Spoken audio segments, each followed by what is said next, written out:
Манай сайд нар нэг өнөөдөр өглөө хөлдөөрөө боссон юм шиг л өчигдөр юу хийснэ мартцгаацсан. Өнөөдөр хорвоо ертөнцийн эргээд өөр хөлцсөн юм шиг юм ярьцгаах юм. Та нар бүгдээрээ л энцгийн газар дүмцгийн газар байсан шүү дээ. Онцордог хүүхдүүдийг хаанаас наабыг байруулцгаал. Одоо энцгийн газрын хяналтын тухай хуулийг чинь хий гэж үлээ.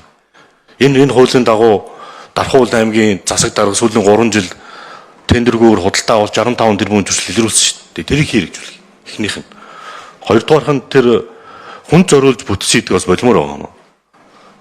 Би одоо энэ дөрөвтэй хэлье. Эрчим хүчний хороо, эрчим хүчний яам, эрчим хүчний зохицуулах газар гэ байхад нь Дорчханд гэдэг хүн зориулаад эрчим хүчний реформын үндэсний хороо гэж хийгээд тэр үнд нь жавхлан сайд руу 14.5 тэрбум төгрөг хүссэн бичиг байг шүү. Та нар 8.4 тэрбум суулгаж өгсөн тэр мөнгө ч одоо өөрөө дууссан.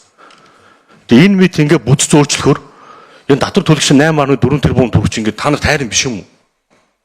Ингээ зүгээр тоглоод байт юм уу? Бүц зөөрчлөөл 8 тэрбум төгрөг өрөөл тэр бичгэн дээр нь 10 тэрбумыг хэвлэл мэдээллийн зардал гэж бүр бичсэн баг шүү. 1.3 тэрбум гадаад төмөл. Ийм дураараа байж болд юм. Одоо энэ улсын зөв тодтол хийнэ гэдэг байгаа энэ тодтол чинь ингээл энэ мэт ингээ гарын салгаар урсчих واخ. Тэгээ энэ дээр ямар нэг хариуцлага байхгүй юм. Одоо яах юм? Тэгээ энэ хороогийн татан буулга яах юм? Тэр мөнгийг хинээр төлөвлөх юм. Тэгээ манай сайд нар бас энэ гадаад дууч санамж гэрээ зурсныгаа нэг ажил хийсэн гэж битгий худлаа сурчлаа дээ. Санамж гэрээ. Хамтран ажил гэрээ биш. Хөрөнгө оруулалтын гэрээ биш. Одоо тэгвэл тэр 2 тэрбум доллар нь оруулаад ирэлтэй. Тэгээ энэ эдийн засгийн хямралгүй болчих. Ингэж худлаа ярьдаг нүдэд болмоор байна. Тийм давхардуулдаг хүн зориулсан бүц хийхэ болмоор байна. Тодорхойгүй болцсон. Ойлголтгүй болцсон. Хаана юу хариуцах нь мэдгэтэй болцсон. Бүр юм одоо за энэ төрийн байгуулалтын байнгоор одоо нэг эрдсэн хүрээд нэг хуралдаад авах шиг нь хамгийн хойшилсан. Дандаа сайд нар өгдөг. Хуралдаа ирдэг. Эрдсэндээ орч гарчдаг. Одоо энэ давхарцсан чиглэлүүдээ яах юм? Энд гарсан зарлуудаа яах юм? Зүгээр ингээ өнгөрөөд үлдэх юм уу? За энэ бүтцэн татан болгочлаа. Шаардлагагүй байсан юм байна гэд. Тэрбум төрөгч их мөнгө биш юм уу? Тийм баян улс болсон юм уу бид нар? Гарын салгаар мөнгө. Тэгээ одоо энэ хуулиар тэр хороодыг чинь татан болгож энэ зардал чимлэгдэж байна. Миний ойлгож байгаагаар та бүхэн тэр өмнөх хуулийг засгийн газрын бүрэлдэхүүний хуулийг баталж хэрэгжүүлсэн. Тэр үедээ ярих асуух хэвээр асуулт байсан байна гэж бодож байна.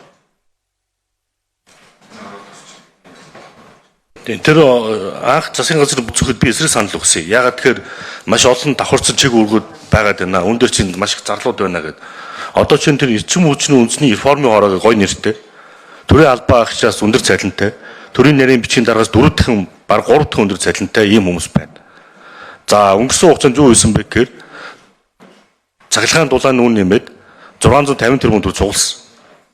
Зөвхөн цахилгаан нүүн нэмээд. Энэ бол иргэд бол аж ахуй нэгжээс авч байгаа мөнгө шүү дээ. Тэгээд иргэд юу ч хийгээгүй. Нэг ч төрлийн хөрөнгө оруулалт хийгээгүй. Тэгээ ийм байдлаар тухайн одоо хүн зориулсан бүтцэд гаргасан зардлыг хэн хариуцах юм? Би энийг л асууад хэн хариуцах юм? Тухайн 8 тэрбум төгрөг зарцуулаад дуусч байна. Энд хэн хариуцлага хүлээх юм? Гэтэл би асуулт. Одоо энэ жавхан сайдруулаад бичсэн албан бичин байгаа шүү. Мэдээлэл сурчлагын зардал дээр 10 тэрбум. Гадаад төмөлтөд 1.3 тэрбум. За шийдвэр гишүүний асуултанд нэмэд мэдээлэл өгье. Дорчханд шатар сайдын хувьд бол эрчим хүчний реформ гэдэг энэ агуулгаа бол үргэлжлүүлэн за тэр төсвийн хувьд бол тодорхой хэмжээний таналтанд хэмнэлтэнд бол орж таараа. За эцэслэж бол тоон бол хараахан гараагүй байгаа хэлцүүлийн шатанд явж байгаа гэж та бүхэн мэдж байгаа. Тийм учраас одоо тэнд хариуцлага тоосно гэдэг юм уу одоо цоо шинэ ажил нь өөр дэше шилжээд ажил нэгдээгүй өдрөг тийм асуудал бол огт байхгүй. Энд бас нэлээд том хэмжээний реформ хийж байгаа шүү дээ. Дөнгөж эхэлж байна. Энэ реформ цаашаа үргэлжлэнэ. Дорчханд сайд өөрөө энийг хариуцаад үргэлжлэнэ. За хугацааны эцэст одоо харин ямар үр дүнд хүрв? Зорж исэн зорилтондоо хүрв, үр дүн юу болов гэдэг хугацаа бол болоогүй байгаа гэж ингэж харж байгаа. Тийм учраас тодорхой хэмжээний төсөв нь бол хэмнэгдэнэ. Яг гол үүрэг хариуцлага нь бол үргэлжлэнэ. Үндэсний хорооны хэмжээнд бол байхгүй тэр бүц бол татан буугдаж байгаа. Орон тоонууд нь бол багасаа. За ерхий сайд Зандан шатар нэмж хариулъя. Тэр нь шилжих гэсэн бас зүйтэй зүйл ярьж байна л да. Тэнийг бол онцлон тэмдэглэх хэрэгтэй. Энэ үр ашиггүй зардал, энэ үндэсний хороодууд дээр энэ сангууд дээр бол ийм мөргүү зардал асар их байсан нь үнэн юм блэ.